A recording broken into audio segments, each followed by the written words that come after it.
Old farmers understood soil in a way that modern gardening often overlooks, and today I want to bring that forgotten wisdom back to your garden. Before we go any further, make sure you subscribe to Evergreen Garden and drop a comment below sharing what you grow, because this channel is built for gardeners who care about long-term soil health, not quick fixes. What I'm about to share is not trendy, not flashy, and not sold in bags at the garden centre, yet it built fertile farms for centuries and still works better than most modern shortcuts. Old farmers didn't feed plants first, they fed soil life. The biggest soil trick old farmers used was simple in theory, but powerful in practice. They focused on feeding the living organisms in the soil, rather than the plants themselves. Healthy soil was treated as a living system, full of worms, fungi, bacteria, and insects that work together to unlock nutrients. Instead of dumping fertilizer on crops, they created conditions where nutrients were slowly released as organic matter broke down. This is why old fields stayed productive for decades without synthetic inputs.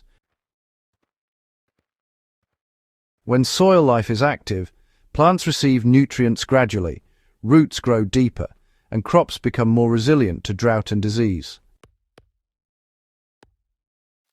They buried organic matter directly into the soil instead of composting everything above ground. One of the most forgotten techniques is direct soil feeding through buried organic matter. Old farmers regularly dug shallow trenches between rows or at the start of a new bed and filled them with crop residues, kitchen scraps, weeds without seeds, straw, leaves, or animal bedding. These trenches were typically 20 to 30 centimeters deep and were covered with soil immediately. As the material decomposed underground, it fed soil organisms right where roots could reach it. For a practical example, if you are preparing a vegetable bed, you'll want to dig a trench 1 spade deep. Then add a mix of 2 parts dry carbon material like straw or leaves and 1 part green material such as vegetable scraps or, fresh weeds. After that, just cover it fully with soil. Within weeks, worms move in, and within months, the soil structure improves dramatically. Carbon and nitrogen balance was managed instinctively, not with lab tests. Old farmers may not have used scientific terms, but they understood balance. They knew that too much green material caused rot and smell, while too much dry matter slowed decomposition.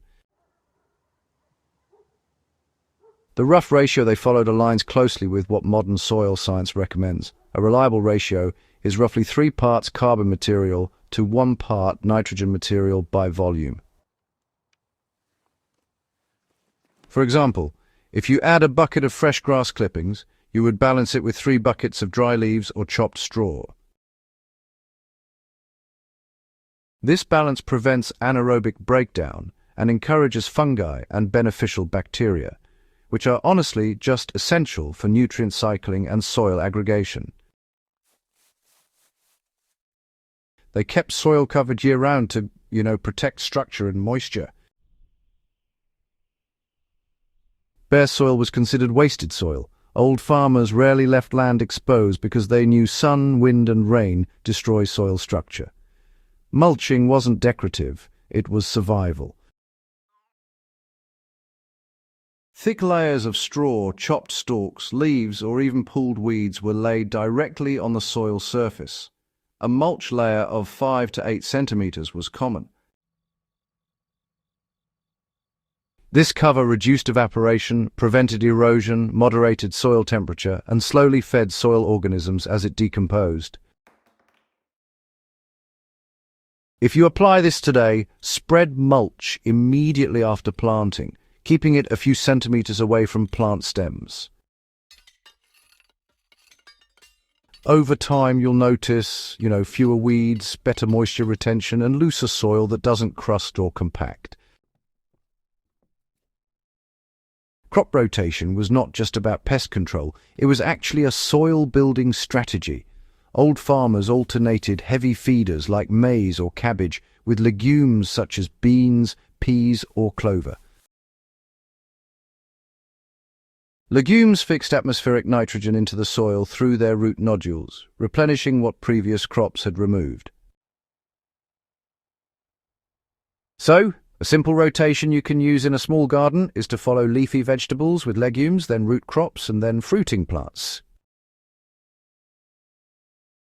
Even in raised beds, this rotation, well, it prevents nutrient depletion and reduces disease buildup without the need for chemical intervention. Animal manure was aged and applied with restraint, not rushed. Fresh manure was rarely applied directly to growing crops because, well, old farmers knew it could burn plants and disrupt soil life. Old farmers didn't chase instant growth. They built systems that improved with time, and that is honestly the real soil trick modern gardeners forgot. If you apply even one of these practices consistently, your soil will begin to change in texture, smell, and productivity within a single season. If this guide helped you rethink how you treat your soil, subscribe to Evergreen Garden for more practical, time-tested growing knowledge. Share this video with another gardener who wants healthier soil and leave a comment below telling us which technique you're going to use first.